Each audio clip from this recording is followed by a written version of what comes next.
शंकराचार्य जी एक बहाना बन गए, निशाना कहीं और है। योगी को हटाने के लिए जो हथियार यूज किए जा रहे हैं उनसे योगी जी आज निशाने पे हैं। दिल्ली ने चक्रव्यूह में घुसा दिया है। अब क्या इस चक्रव्यूह से बाहर निकल पाएंगे योगी?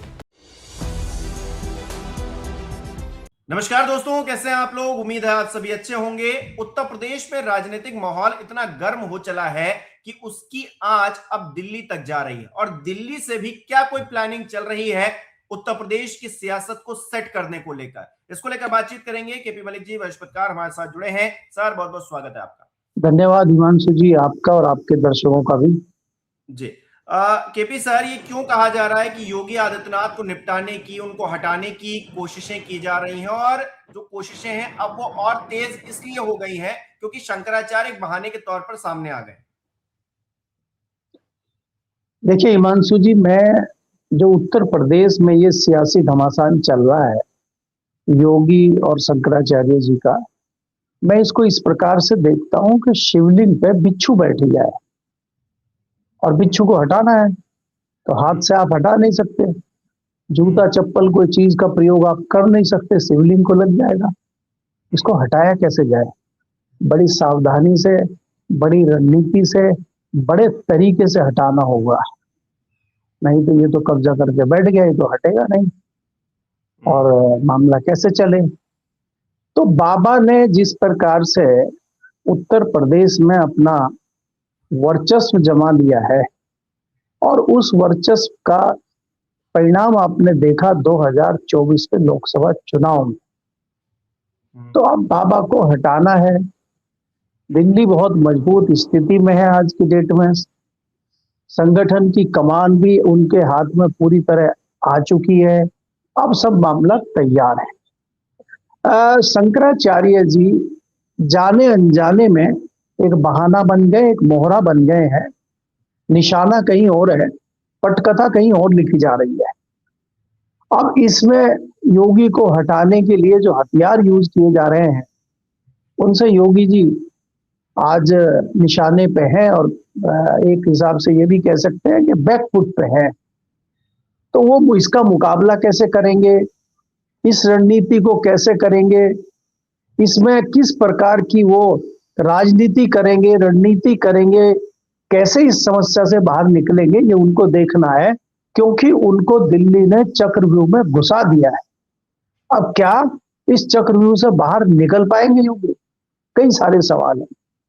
मैं इसको इस प्रकार से देखता हूं, अगर मेरे से कोई सलाह इस मामले में दे तो मुझे लगता है कि समझदारी ये है, क्योंकि ये सीधा सीधा मामला योगी जी की गर्दन तक पहुंच गया है। भाई आज आप कह रहे हैं कि हिंदू खतरे में है, तो ये तो चरितार्थ हो गया है कि हिंदू खतरे में, वास्तव में हिंदू खतरे में।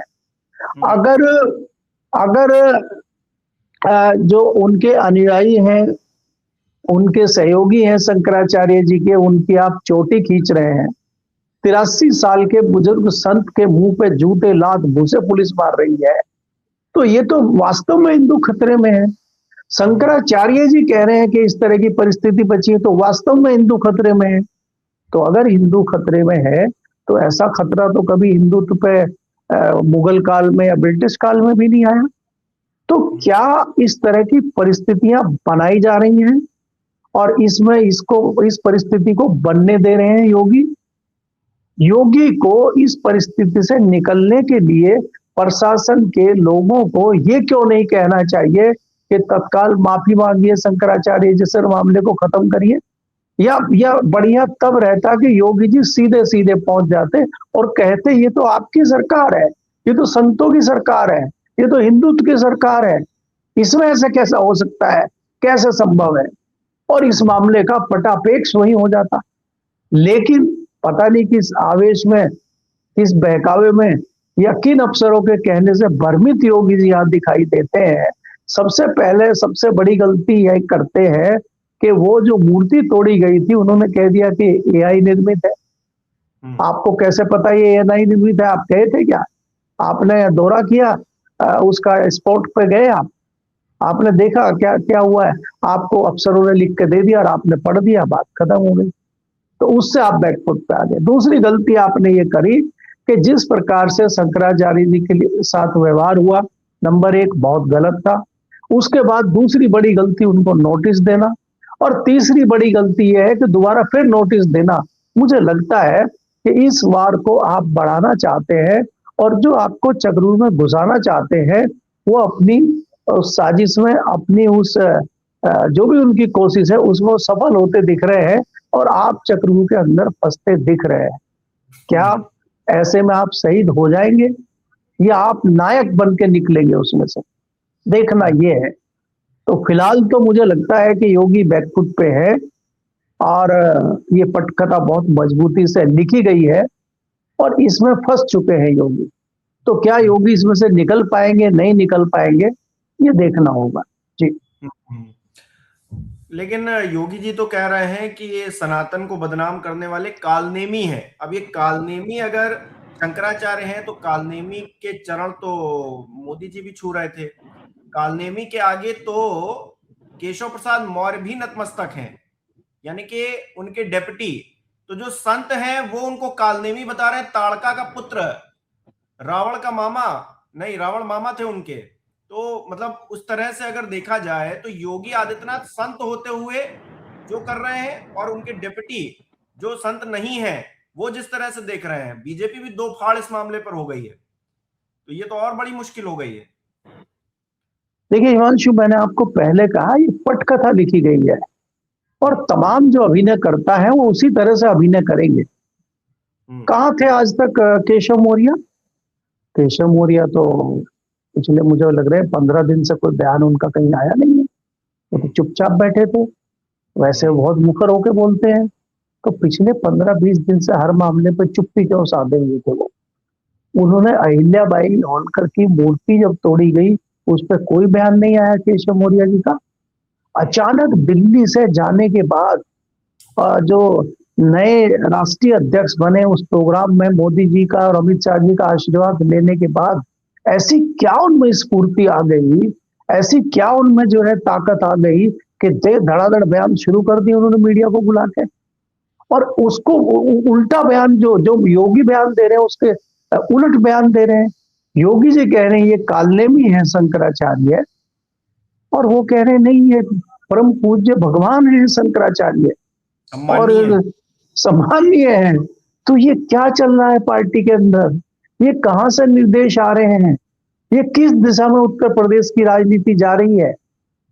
और ऐसे में विपक्ष को बहुत अच्छा मौका भी मिल रहा है। तो मेरा मतलब ये है कि ये दिल्ली की कारस्तूनी है, और उसी के तहत ये सारी जो है, इसको कहें आप, एक लीला चल रही है उत्तर प्रदेश में।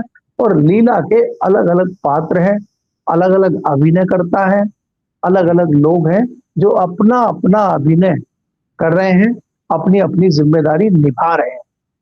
अब इसका परिणाम क्या होगा, इसका पटापेक्ष क्या होगा, वो अगले कुछ दिनों में आपको दिखाई देगा जी। अच्छा, बाबा रामदेव हैं या फिर तमाम और बाबा हैं जो योगी आदित्यनाथ की तरफ है, कहीं ना कहीं एक तरफ से उनको मानेंगे कि वो सरकार के पक्ष में ज्यादा रहते हैं। वो शंकराचार्य को बता रहे हैं कि ऐसा विवाद नहीं करना चाहिए, साधुओं के बीच विवाद नहीं करना चाहिए, इस्लामीकरण करने की कोशिश की जा रही है।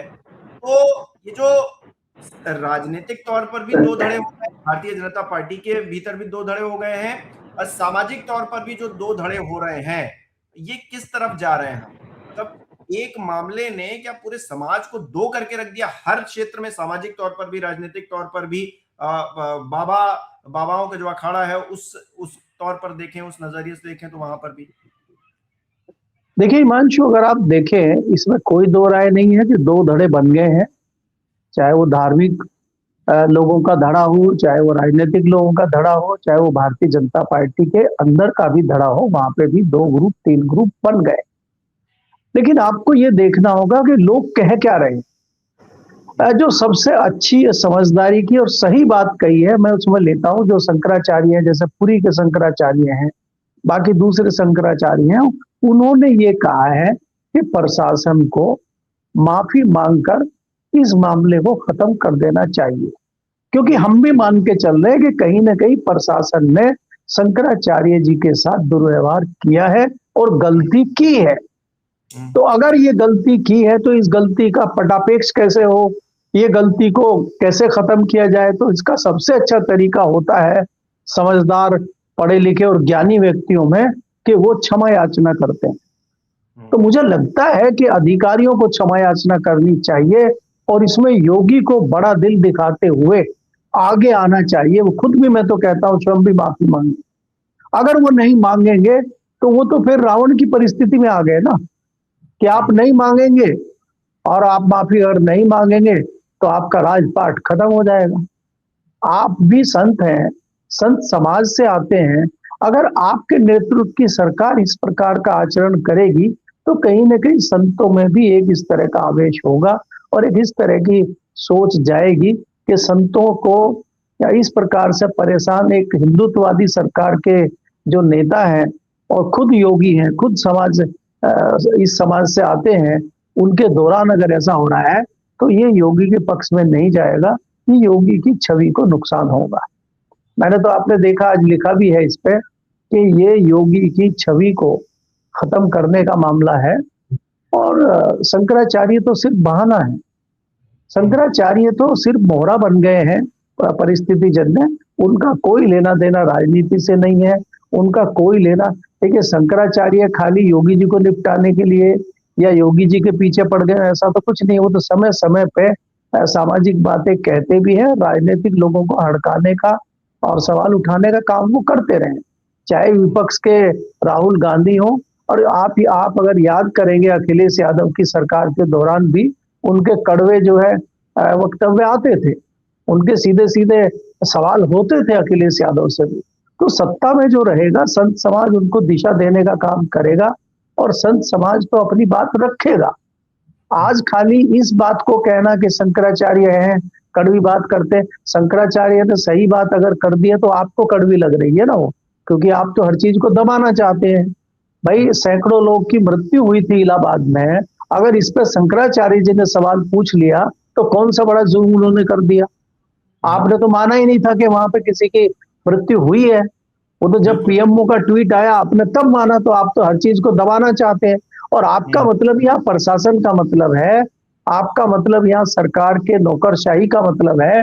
नौकरशाही कहीं ना कहीं आपको भ्रमित कर रही है और मुझे लगता है उस नौकरशाही के अंदर कुछ लोग दिल्ली के इशारे पे काम कर रहे हैं इस तरह की, इसलिए ये परिस्थितियां यूपी में बनी है और ये योगी के लिए नुकसानदायक साबित होंगी आने वाले समय में, मुझे ऐसा लगता है। अच्छा, राजनीतिक तौर पर इसमें किसको फायदा होने वाला है? क्योंकि हम हर चीज को अगर चुनाव से जोड़कर देखें, उन परिस्थितियों से जोड़कर देखें जो 1 साल बाद होने वाली है, तो राजनीतिक तौर पर योगी आदित्यनाथ को नुकसान होगा, लेकिन अगर भारतीय जनता पार्टी पूरी इसमें नुकसान में रहेगी तो फायदा किससे होगा? देखिए हिमांशु, अगर आप देखें, मैं फिर आपको वहीं ले जाता हूँ, 2024 में जो नुकसान भारतीय जनता पार्टी को बड़ी तादाद में हुआ, उसका सीधा सीधा फायदा समाजवादी पार्टी और कांग्रेस को मिला। तो जो आपका मुख्य विपक्षी दल है उसको सीधे सीधे फायदा होगा।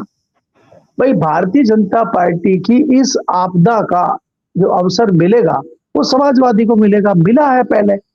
जिस प्रकार से भारतीय जनता पार्टी के अंदर ये मामला बढ़ेगा, लड़ाइयां आपस में होंगी, तो उसका सीधा सीधा फायदा समाजवादी पार्टी को मिलेगा। और मैं तो ये भी कह सकता हूं कि इसका आभास समाजवादी पार्टी को है, इसीलिए समाजवादी पार्टी भी शंकराचार्यों से बात करने, शंकराचार्यों की आवाज उठाने की कोशिश कर रही है। आपने देखा कि अखिलेश यादव ने सीधे शंकराचार्य को फोन किया, नहीं तो अखिलेश यादव बहुत आगे बढ़ के कुछ चीजें करते नहीं है, वो सिर्फ ट्वीट ट्वीट खेलते हैं। कभी उन्होंने अभी पिछले 6 महीनों का अगर आकलन आप करें, कहीं कोई ऐसा बहुत बड़ा पार्लियामेंट में सवाल पूछने का काम, सड़कों पर उतरने का काम, आप अगर यूपी में देखेंगे भ्रष्टाचार हो, टीचर की प्रॉब्लम हो, जो बेरोजगारी चल रही है उसकी प्रॉब्लम हो, महंगाई की प्रॉब्लम हो, बहुत सारी शिक्षा की प्रॉब्लम हो, बहुत सारी प्रॉब्लम चल रही है, लेकिन किसी पे उन्होंने कोई एग्रेसिव होके कोई आंदोलन किया हो, कुछ किया हो, ऐसा नहीं है। ट्वीट जरूर करते हैं, लेकिन उनका शंकराचार्य को फोन करना और इस तरह का एक दिखाना कि हम आपके साथ हैं और हम संत समाज से ना होते हुए भी आपका इतना सम्मान करते हैं और हमारी सरकार में भी आपने तमाम सवाल हमारे ऊपर उठाए लेकिन हमने कभी इस तरह का रिएक्शन नहीं दिया, ये उनको याद दिलाना जताता है कि कहीं ना कहीं अखिलेश यादव भी आपदा में अवसर ढूंढ रहे हैं और निश्चित तौर पे इसका फायदा मुख्य विपक्षी दल होने के नाते उनको होगा। जी जी, बहुत बहुत शुक्रिया केपी मलिक जी तमाम जानकारी के लिए, समझाने के लिए कि असल में हो क्या रहा है राजनीतिक और सामाजिक तौर पर। बहुत बहुत धन्यवाद आपका। हमारे दर्शक किस तरह से देख रहे हैं इस विषय को, क्या योगी आदित्यनाथ को ये जो पूरा कांड हुआ है शंकराचार्य वाला, ये भारी पड़ने वाला है राजनीतिक तौर पर, और क्या उनको हटाने, उनको निपटाने की कोशिश दिल्ली से भी जारी है, और उसमें अब केशव प्रसाद मौर्य भी खुलकर बैटिंग कर रहे हैं, क्योंकि वो तो कह रहे हैं कि सम्मानीय है शंकराचार्य अवमुक्तेश्वरानंद सरस्वती, वो जाएं स्नान करें, और योगी आदित्यनाथ दूसरे राज्य से मंच पर खड़े होकर कह रहे हैं कि कालनेमी है जो सनातन को, जो धर्म को तबाह करना चाहते हैं, बर्बाद करना चाहते हैं, बदनाम करना चाहते हैं। आपको क्या लगता है कमेंट करके जरूर बताइएगा। इस वीडियो को लाइक करना, शेयर करना मत भूलिएगा। हमारे चैनल को सब्सक्राइब नहीं किया है तो वो भी जरूर कीजिएगा, और आप हमें सहयोग भी कर सकते हैं ज्वाइन बटन पर क्लिक करके। बहुत बहुत धन्यवाद।